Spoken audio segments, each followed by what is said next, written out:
ఏగ కూడా వాళ్ళని నా మీద ఏగ వాళ్తే ఒక్కోసారి ఏగని కొట్టపోయి నన్ను కొడతా ఉంటాడు.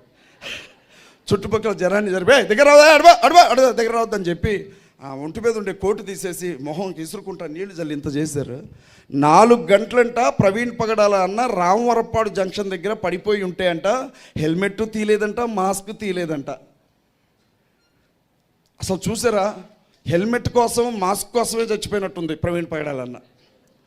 అన్ని గంటలు చివరికి 4 గంటల పాటు హెల్మెట్తోనే పడుకున్నాడంట అన్న. ఇంకొకసారి హత్య గిత్య అంటే ఈపులు పగిలిపోతాయి ఒక్కొక్కరికి. ఐజీ గారు చెప్పారు నమ్మమని, నమ్మరా మీరు? ఇది ఖచ్చితంగా యాక్సిడెంటే, మీరు నమ్మాలా. ప్రవీణ్ పగడాల అన్న యాక్సిడెంట్ ఎంత బాగా జరిగిందంటే, మనిషి రోడ్డు నుంచి 9 అడుగులు, మేము వెళ్ళాం కదన్నా, అందరం వెళ్ళాం.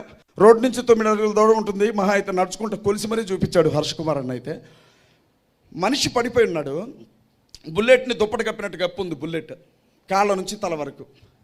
ప్రపంచంలో ఎన్నో యాక్సిడెంట్లు, విచిత్రమైన యాక్సిడెంట్లు జరిగాయి. ఫ్లైఓవర్ మీద వెళ్ళే కార్లు కిందకొచ్చబడిన సంఘటనలు చూసాం, సంబంధం లేనివాడు చచ్చిపోయినా కూడా చూసాం. కానీ బండిని మీద పెట్టుకొని చచ్చిపోయినోడు ప్రపంచంలో ఎవరైనా ఉన్నారు అంటే ప్రవీణ్ పగడాల అన్న మాత్రమే. అంత చక్కని చావు ఇంకెవరికి రాదు. మీకు తెలుసా, ఆయనకి ఎప్పుడు కూడా ఇక్కడ ఒక స్పెట్స్ ఉంటుంది. బండి మీద జర్నీ చేసేటప్పుడు కళ్ళకి ఆ స్పెట్స్ పెట్టుకొని వెళ్తూ ఉంటాడు. చాలా దూరం వెళ్ళిపోయిన తర్వాత కూడా ఆ స్పెట్స్ తీయలే ఆయన. ముఖం కనిపించడం కోసమే వైన్ షాపుల దగ్గర పర్టికులర్గా స్పెట్స్ తీశాడంతే, ఇంకెక్కడ తీల. ఆ బండి మీద పడేటప్పుడు కళ్ళజోడు ఎక్కడ ఇరిగిపోద్దో కష్టపడి కొనుక్కున్న కళ్ళజోడు అని చెప్పి పాపం ముందు ఆ బండి వచ్చి గాల్లో ఎగిరొచ్చిందంట. మరి నాకు తెలియదు ఆ విషయం, పోస్ట్ మార్టం రిపోర్ట్లో చెప్తుంటే చూసా. ముందు మనిషి పడ్డాడట, తర్వాత బండి ఎగిరిందంట. బాలకృష్ణ సినిమానే ఏమైనా సుమో ఎగిరినట్టు ఎగరడానికి. ఇది బండి ఎగిరొచ్చే లోపే ఇక నేను చచ్చిపోతున్నా అని అర్థమైన ప్రవీణ్ అన్న కళ్ళజోడు తీసి జాగ్రత్తగా మడత పెట్టి పక్కన పెట్టి, మాస్క్ తీసి జాగ్రత్తగా పక్కన పెట్టి వాటికి బాయ్ బాయ్ చెప్పి చచ్చిపోయాడు బండి మీద పడి.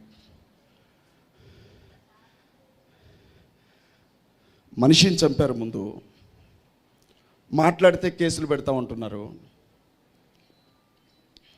ఇప్పుడు ఆయన వ్యక్తిత్వాన్ని చంపుతున్నారు.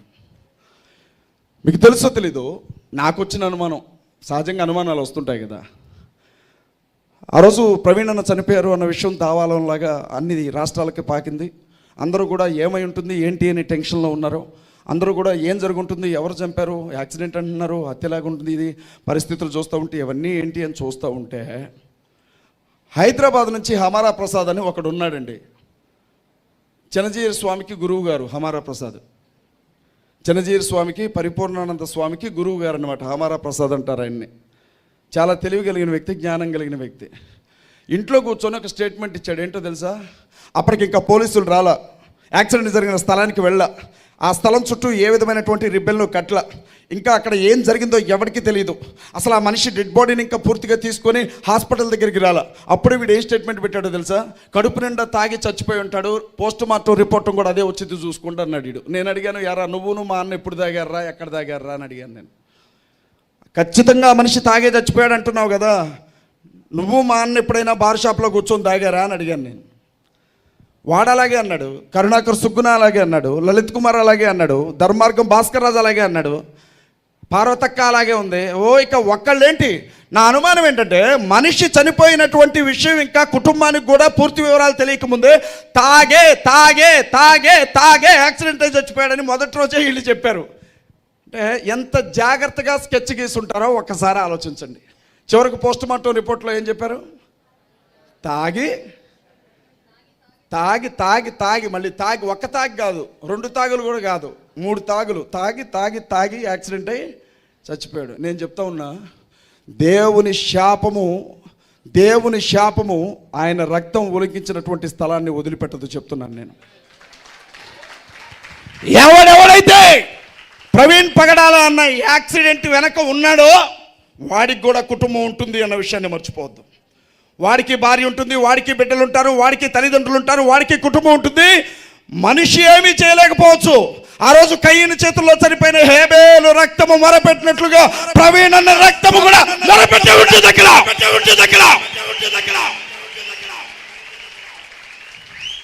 పోస్ట్ మార్టం చేయడానికంటే ముందుగా ఆ మనిషి ఒంటి మీద ఉండే ప్యాంట్ తీసి, షర్ట్ తీసి ఎక్కడెక్కడ గాయాలు ఉన్నాయని చూశారు. మీకు తెలుసా, 6 అంగుళాల గాయం ఒకటి తొడ మీద ఉంది, కాలిన గాయం.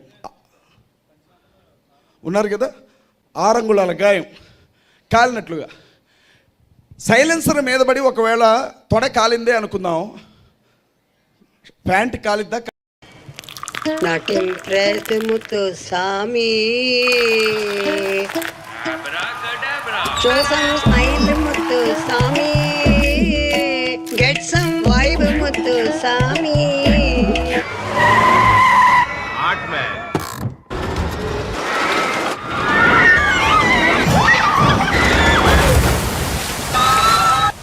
Mind is blowing Muthu Swamy. 20% off. Book now at mandala.com. ఉగ్రత వారి పిల్లల తరాల వరకు వెంటాడుతుంది. వాడిని వదిలిపెట్టడు దేవుడు, వదిలిపెట్టడు. ఇక ఈ విషయాల గురించి నేను మాట్లాడుతున్నానని నన్ను అరెస్ట్ చేశారు. అరెస్ట్ చేసి జైలుకి తీసుకెళ్లారు. ఇక అదంతా మీరు విన్నారు. మళ్ళీ ఏడ్చే ఓపిక కానీ ప్రతి చోట ఏడ్చే అంత తీరిక కానీ నాకు లేదు. తీసుకెళ్లారు, చక్కగా గుండు కొట్టారు, ఎండలో ఎర్రటెండలో నిలబెట్టారు ఒక పావుగంట సేపు. ఏ షర్టు ఏ ప్యాంటు మీద అయితే నన్ను అరెస్ట్ చేసి తీసుకెళ్లారో అదే ప్యాంటు అదే షర్టు మీద 5 రోజులు ఉంచారు. నా షర్టు ప్యాంట్ ఇంకోటి ఇవ్వడానికి నాకు ఇష్టపడలేదు. విపరీతమైన మైగ్రేన్ తలనొప్పి ఉంటుంది నాకు. నొప్పి తట్టుకోలేక విలవిల్లాడుతూ ఒక్క ట్యాబ్లెట్ అడిగితే ట్యాబ్లెట్ ముక్క కూడా ఇవ్వలేదు నాకు. ఇవ్వకపోగా ఆ జైలధికారులకు పెద్దగా ఉండే ఒక అధికారి నోటికి ఎన్ని మాటలు వస్తాయని మా అమ్మని అన్నాడు, క్రైస్తవ సమాజాన్ని అన్నాడు, నన్ను అన్నాడు. నేను అనుకున్నాను ఈరోజు వీడు అవమానిస్తుంది నన్ను కాదు, యావత్ క్రైస్తవ సమాజాన్ని వీడు అవమానిస్తున్నాడు. ఖచ్చితంగా క్రైస్తవులు చేసే ప్రార్థనకు వీడు సమాధానం చెప్పాల్సి ఉంటుంది. నేను ఒకటే బలంగా నమ్ముతాను, జీవము కలిగినటువంటి దేవుని చేతిలో పట్ట బహుభయంకరం. వాడు నన్ను 7 రోజులే ఆపగలిగాడు, కానీ నా ప్రభు నిత్యత్వంతవాన్ని అగ్నిగుండంలో తగలబెట్టగలిగినటువంటి సమర్థుడై ఉన్నాడు. వాళ్ళ పరిస్థితులు ఏమాత్రం బాగాలేవమ్మా. నేను ఒకటే మాట చెప్తున్నాను, నేను ముగించుకుంటాను. నేను మళ్ళీ హైదరాబాద్ పట్టణానికి ప్రతి ఆదివారం హైదరాబాద్కి వెళ్ళి స్టేషన్లో సంతకం పెట్టి రావాలి. కండిషన్ బెయిల్ ఇచ్చారు ఆదివారమే, మళ్ళీ మిగిలిన వారాలు అయితే బాగోదు, నేను పాస్టర్ని కదా. ఖమ్మం నుంచి 250 కిలోమీటర్లు హైదరాబాద్ వెళ్ళి సంతకం పెట్టి మళ్ళీ రావాలి. ఈ విషయంలో నాకు సహాయం చేసింది మాత్రం నిజంగా న్యాయమూర్తి గారే. వారికి ప్రత్యేకంగా కృతజ్ఞతలు తెలియజేస్తూ ఉన్నాను. వారు న్యాయబద్ధంగా ఆలోచించి నాకు నన్ను బయటకు పంపించారు. లేకపోతే 3 నెలల పాటు నన్ను జైల్లో ఉంచాలనుకున్నారు. 5 రోజుల పాటు పోలీసులు నన్ను కస్టడీకి అడిగితే ఆ తల్లి చెప్పారు ఒక మాట, దొంగతనం చేశాడా, రేప్ చేశాడా, హత్య చేశాడా, ఎందుకయ్యా మీకు కస్టడీకి అని అడిగింది ఆ తల్లి. ఆవిడికి నిజంగా నేను కృతజ్ఞతలు తెలియజేసుకుంటున్నాను. ఇంత జరిగినా, రాష్ట్రంలో ఇంత భయంకరమైన పరిస్థితులున్నా ఒక్క రాజకీయ పార్టీ కూడా మన పక్షాన మాట్లాడాల. ఒక్క ఎమ్మెల్యే, మనం ఓట్లేసి గెలిపించుకున్న ఒక్క ఎమ్మెల్యే మన పక్షాన మాట్లాడాల. ఒక్క పార్టీ అధికార ప్రతినిధి మన పక్షాన మాట్లాడాల. మీ అందరికీ బాగా తెలుసు, మహాకూటమి రాజేష్ క్రైస్తవుల, ముస్లింల, దళితుల చెమట కష్టంతో ఎదిగిన వ్యక్తి. ఇతను మొదటి రోజే అక్కడికి వచ్చాడమ్మా. వచ్చి లోపలికి వెళ్ళాడు, పోస్ట్ మార్టం దగ్గరికి వెళ్ళాడు. పోస్ట్ మార్టం దగ్గరికి కాదు, క్షమించండి, లోపలికి వెళ్ళాడు. ఏం మాట్లాడాడో తెలీదు. బయటకు వచ్చేసాడు. వచ్చి ఇది యాక్సిడెంటే, మీరెవరూ కలవరపడకండి అన్నాడు. అనేసరికి జనాలు వాటర్ బాటిల్స్ విసిరారు ముఖం మీద. పెద్ద ఎత్తున గొడవైంది, నువ్వు వెళ్ళిపోయి ఇక్కడి నుంచి అని. జనాలంత కళ్ళ ముందు కనపడతా ఉంది అక్కడ ఏం జరిగిందో. ఇతను వచ్చి యాక్సిడెంట్ అన్నాడని జనాలు తిరగబడ్డారు, వెళ్ళిపోయాడు. 2వ రోజే గౌరవనీయులు ఆంధ్ర రాష్ట్ర ముఖ్యమంత్రి గారు చంద్రబాబు నాయుడు గారి కుమారులు నారా లోకేష్ గారు, జరిగింది యాక్సిడెంటే, కానీ మీకు అనుమానాలు ఉన్నాయంటున్నారు కాబట్టి ఒక 10% దర్యాప్తు కూడా చేపిస్తామని చెప్పారు. అరే, అక్కడ పోస్ట్ మార్టం రిపోర్ట్ లేదు, పోస్ట్ మార్టం చేయలేదు. అసలు ఎందుకు చనిపోయాడో డాక్టర్లు నివేదిక ఇవ్వలా, ఏం జరిగిందో ప్రైమా ఫేస్లో ఎవరికి ఇంకా పూర్తిగా తెలియకముందే మొదటి రోజే చెప్పేస్తారు ఇది యాక్సిడెంట్ అని. నేను అడుగుతూ ఉన్నా. మళ్ళీ జనాలందరూ కూడా తిరగబడేసరికి 3వ రోజు వచ్చాడు. వచ్చి ఇది హత్యే, ఖచ్చితంగా ఇది హత్యే, పోలీసులను సస్పెండ్ చేయాలి, సిఐని సస్పెండ్ చేయాలి, డిఎస్పీని సస్పెండ్ చేయాలి, ఎస్ఐని సస్పెండ్ చేయాలి.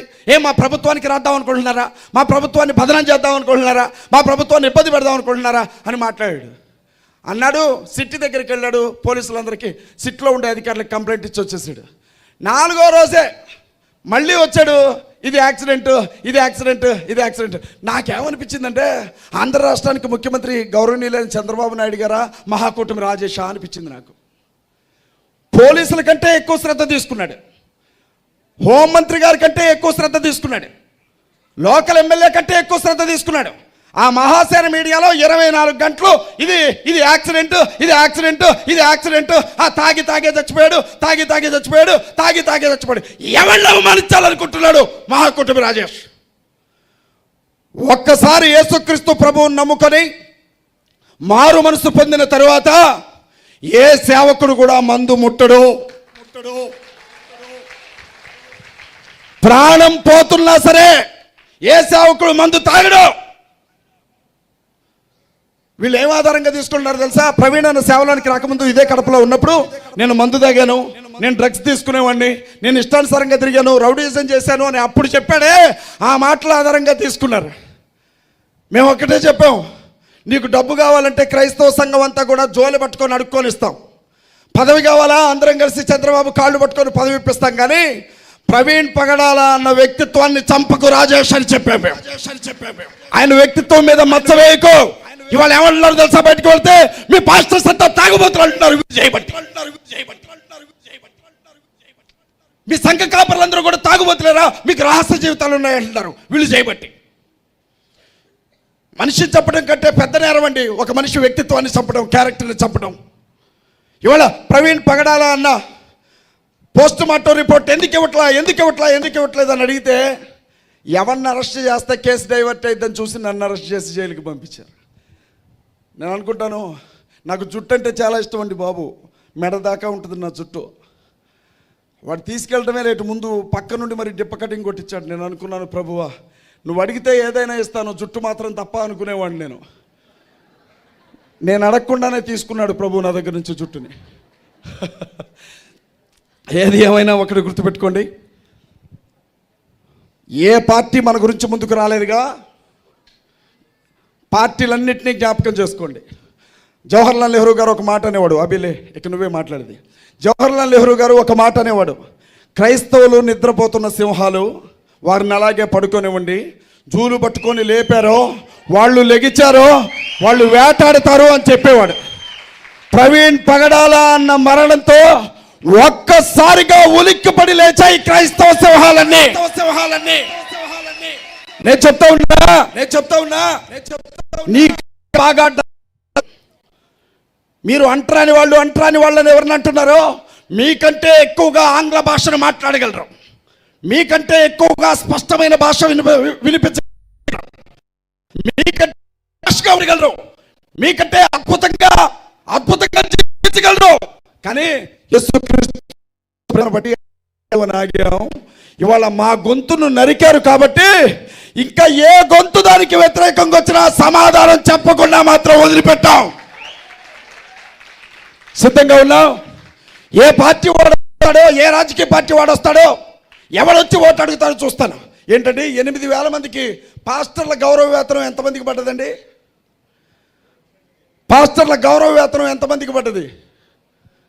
8,000 మందికి పడ్డది కదా. అధికారంలోనికి వచ్చిన రోజు నుంచి ఈ రోజు వరకు అడిగితే దిక్కు లేదు. కానీ మొత్తం 83,000 మంది పాస్టర్లు ఉన్నారు ఆంధ్రాలో. 8,000 మందికి మనిషికి 35,000 చొప్పున ఇచ్చాడండి. ఎందుకు? ప్రవీణ్ పగడాల విషయాన్ని మర్చిపోండి, నెక్స్ట్ పంచాయతీ ఎన్నికలు వస్తానే నాకు ఓటేయండి అనే. అంత పిచ్చోళ్ళు ఎర్రోళ్ళలాగా కనపడుతున్నారా క్రైస్తవులో? అంత ఎర్రోళ్ళలాగా కనపడుతున్నారా క్రైస్తవులో? చంద్రబాబు నాయుడు గారికి ఈ వేదిక మీద నుంచి చెప్తా ఉన్నా, మహాకూటమి ప్రభుత్వమా కాస్కో క్రైస్తవుల దెబ్బ ఎలా ఉంటుందో చూపెడతాం మేము. క్రైస్తవుల జోలికి వచ్చిన ఏ ఒక్కడిని కూడా రాబోయే ఎన్నికల్లో వదిలిపెట్టాం. మాకు బస్సులు పగలగొట్టడం రాదండి, మాకు రాళ్ళు ఇస్తడం రాదు, పెట్రోల్ బంకులు తగలబెట్టడం రాదు, మనుషులను చంపడం రాదు, కత్తులు పెట్టి పడవడం రాదు, ఎన్నుపోట్లు పడవడం రాదు, జెండాలు మార్చడం రాదు.